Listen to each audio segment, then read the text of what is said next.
Alberta for pulps and comic books. I've been a published writer since 1987. Oh.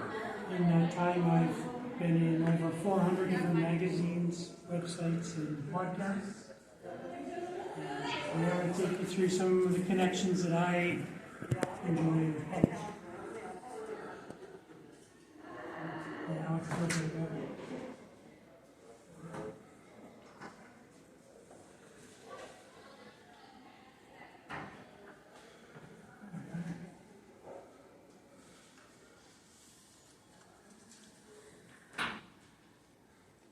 Here. That'll be it. Thanks. Now, first of all, I wanted to point out where St. Paul is, because that's where I grew up as a kid. Mm-hmm. You familiar with the area as well? Of course, St. Paul is a great place to grow up if you are a fan of science fiction, fantasy, and horror like I am, because of course they have the UFO landing pad there, built in 1967. So, got it honestly. Now, if I hadn't been from St. Paul, I might have chosen to grow up in Bolton, which of course has the Enterprise I visited, but I did not grow up there. Yeah.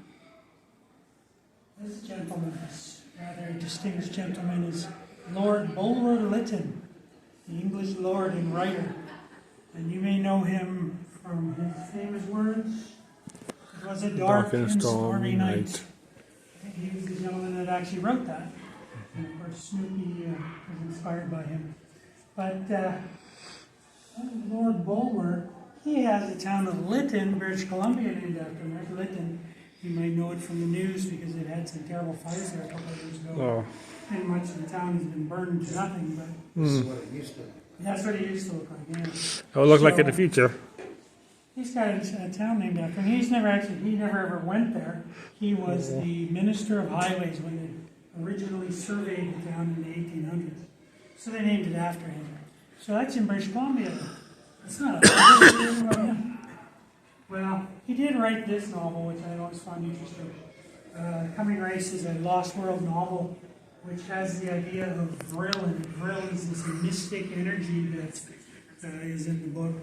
And it was so inspiring that the Bovril Company of England decided to steal a little bit of his magic. And they named their meat concentrate after him, part of his magic. And so that's where we got Vril from. Now, here's another gentleman from England. I don't know him either. That's John Preston Murdoch, also known as Dick Donovan in the mystery novels that he wrote. He wrote another book. He wrote this one. He wrote The Sunless City, featuring, I'm going to try to say his name, Josiah Flintabafay Finneton, or Flin Flon for short. You might know, of course, the town of Flin Flon, Manitoba, which has this guy. That's Josiah, the character from that pulp novel that they named after their town after. Because the town reminded them of the setup in that pulp story. Of course, you're saying, Gary, we've been to BC and now we're in Manitoba. What about Alberta? Well, come on. You got to do Alberta. Alberta does have its own. There's Flin. Alberta has this gentleman. This is Harold Bindloss. He was a Western writer. So again, pulps. Really early days, he wrote quite a few Westerns. And we named the town of Bindloss, Alberta. I don't know if you've ever been down that far south, but it's just a very small town. Basically a church and a barn, but Bindloss is not a large town, but it was named after a pulp mine. And here in Alberta. So we do have one. Not just BC, not just Manitoba. Alberta does too. Yeah. Here's a couple of his books. Masters of the Wheatlands. And these are books about Alberta. They're set in Alberta, and of course they're westerns. So, boy gets girl at the end, and they move off to become farmers in Alberta. Now, you might not really have a very good idea of what a pulp magazine is. So I brought a few of them with me. Here's a newsstand back in the 1930s when they sold all the pulps along with all the other magazines. And I brought a few with me. So here's some of my favorites. Here's Amazing Stories, which is a science fiction pulp, very big. And a little later one, this one's from almost the 50s, I think. Startling Stories, and my absolute favorite, Weird Tales. Okay, and these old magazines, they're somewhere between a nickel and a quarter, and they're not in very good condition. If you like to fall into little flakes, they're so old. But the fiction in them is timeless. Even though the magazines themselves are disintegrating, the style of story that was in a pulp story was always action, adventure. There was no time to waste. Were they serial or like, was there like monthly editions of, say, These would be Weird monthly, Tales, yeah. or just one? Every month this came out. And this. I mean, some pulps had a little trouble making the money sometimes, and then it became quarterly. But usually they were monthly, yeah. So, but again, there's no TV, right? You could listen to the radio, you could go to the movies, but if you wanted to read, you bought a pulp magazine. They were cheap, passed around. I mean, even though some of them seemed kind of scary or creepy or sexy, they actually were family oriented, and there's really nothing in them that's that offensive. So, pulp magazines. They all died out in the 50s. So Aw. there's no reason why you should be, that familiar with them anymore.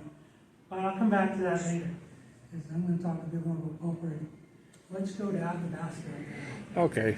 Right in the center of our province. Now, you take Athabasca pulp magazines. These are all published either in, actually this is in Chicago, the other one's in New York. What's that got to do with Athabasca, Alberta? Well, one of my favorite stories is set in Athabasca. Now, there's Athabasca, right? Know about Athabasca? 1998, Nightbreed, a movie made by Clive Barker. That's Athabasca, according to Mr. Barker, who's an English writer. Yeah, that's exactly what happened when we were in the theater in Calgary when I saw this movie in 1998. And it said Athabasca. Everybody started howling. It's a very silly film if for actors, but it is something. Anyway, that's not Athabasca. All right, well, there's this magazine I want to talk about. This is the May, June, July issue of Weird Tales magazine, and it's very famous. Okay? Could be because of this gentleman, that's H.P. Lovecraft. You may have heard of him, the mythos. He had the feature story, he ghost wrote it. I don't know what it ghost wrote it. For this gentleman. That's Harry Houdini. Oh. Very famous as an escape artist. But that's not why it was nothing to do with Athabasca. That's just also in there. What was actually in there was this. Sunken Land by George W. Bailey. The tale of the Canadian Northwest. So in 1924, when the magazine was published, Athabasca, or Athabasca Landing, as it was originally known, was far enough away that it could be the setting for a creepy tale. And this story actually is a really good one. I love it. It's about two RCMP officers and a doctor who go in search of a bunch of criminals in the bush around Athabasca. And as they're going through the bush, of course, something eats the doctor, and it's killer trees. Trees are alive, they're nasty. I don't know about you, but I love a good plant monster. I've written about them a lot on my blog. So here these poor fellows are all being surrounded by these killer trees, and they have to hide on an island that has no trees on it in the middle of a lake. And then they finally set a forest fire and escape. So, Athabasca, pulp magazine. Huh. Unfortunately, Mr. Bailey never wrote a second story. Aw. One hit wonder. All right, here's another gentleman. This guy actually lived in Alberta. This is Augustus de Harry Smith. That was the name, or A. de Harry Smith as he used it for his pen name. Gus Smith. He was a farmer who lived in Paddle River, Alberta, in the 1940s, and he wrote pulp magazine stories for the top magazine, which is this one. There's Paddle River. Let's have a quick look at Paddle River today. Here's a picture I took last week of the Paddle River. It's kind of changed color since the old days. Yeah. But Anyway, he wrote stories like this for this magazine, Adventure Magazine. It was the top adventure pulp. This was pulp royalty. Magazine that was so good that even people that didn't read pulp magazines read it. It was the magazine to be. And we're going to talk real quickly a little bit later about another guy who really wanted to be in this magazine, but never got in. Aw. Yeah, what's that? Mr. Smith. Oh, I promised some comics. Really quick. Anybody recognize that guy? That's John Byrne.